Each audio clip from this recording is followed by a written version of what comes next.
हरिओम नमस्ते। आज की कहानी भक्ति के ऊपर है। भक्ति और भक्ति की शक्ति के ऊपर। तो एक स्टूडेंट था, उसका नाम रामू था। बहुत ही समर्पित और डिसिप्लिन स्टूडेंट था।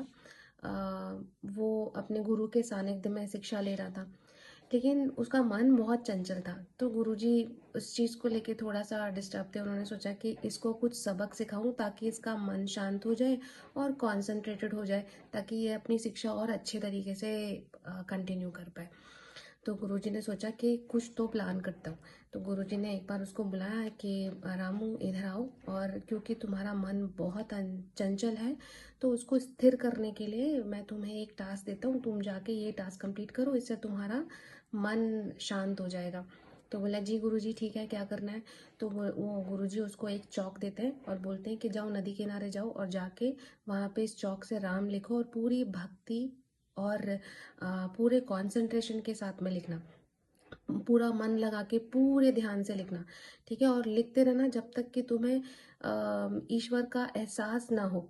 ठीक है, वो डिवोशन का एहसास ना हो, तब तक मत रुकना।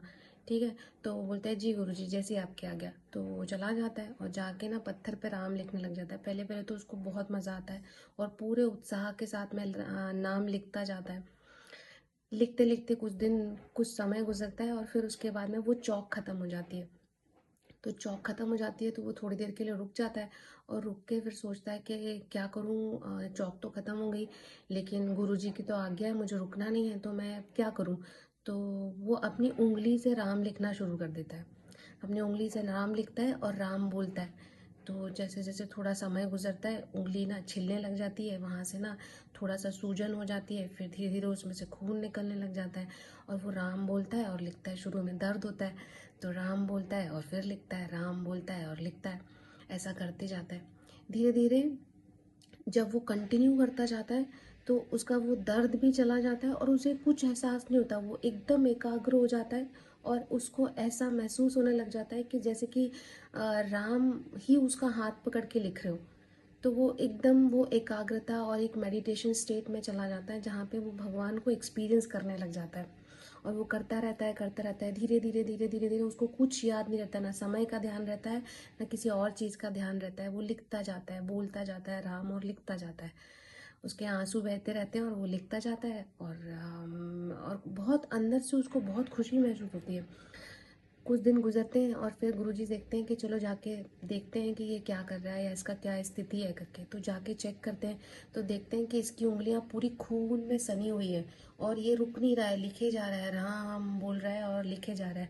और गुरुजी उसको देख के ही समझ जाते हैं कि इसको ना ईश्वर का एहसास हो गया है, इसीलिए इसको अभी दर्द का एहसास नहीं हो रहा है और वो खुशी खुशी राम लिख रहा है और राममय हो गया है।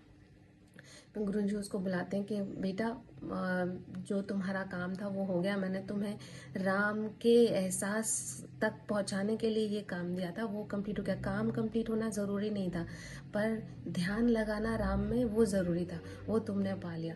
तो बहुत भावुक होने के बाद में रामू गुरुजी को बोलता है कि गुरुजी जितना वक्त गुजरा है उसके बाद मुझे कभी ये एहसास ही नहीं हुआ कि मैं राम लिख रहा हूँ। ऐसा लग रहा है कि ईश्वर खुद मेरा हाथ पकड़ के राम लिख रहे हैं। तो मैं अब इससे और निकलना नहीं चाहता, मैं राम में महसूस कर रहा हूँ। अगर मैंने ये छोड़ दिया तो कहीं वापस से ये एहसास मुझसे नहीं छूट जाए। तो गुरुजी कहते हैं कि बेटा अभी राम तुम्हारे अंदर बस गए हैं, तो अब तुम्हारा मन ही उनका मंदिर हो गया है, उनका एहसास तुम्हारे मन से कभी नहीं जाएगा। तो तो बात कंप्लीट करने की नहीं थी, बात उनको महसूस करनी थी अपने अंदर। तो ये शिक्षा मिलती है कि आप जितना भक्ति में विश्वास करोगे, जितना सरेंडर होगे, जितना भक्ति और समर्पण से हर बाधा को पार किया जा सकता है।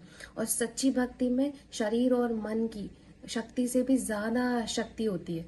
ठीक है, तो गुरु का मार्गदर्शन हमेशा आपके भले के लिए होता है, आपके अहंकार को कम करने के लिए होता है और आपके अंदर की छिपी हुई शक्ति को और आगे और निखारने के लिए होता है। तो अपने गुरु का सम्मान करें और राम का नाम जपते रहें।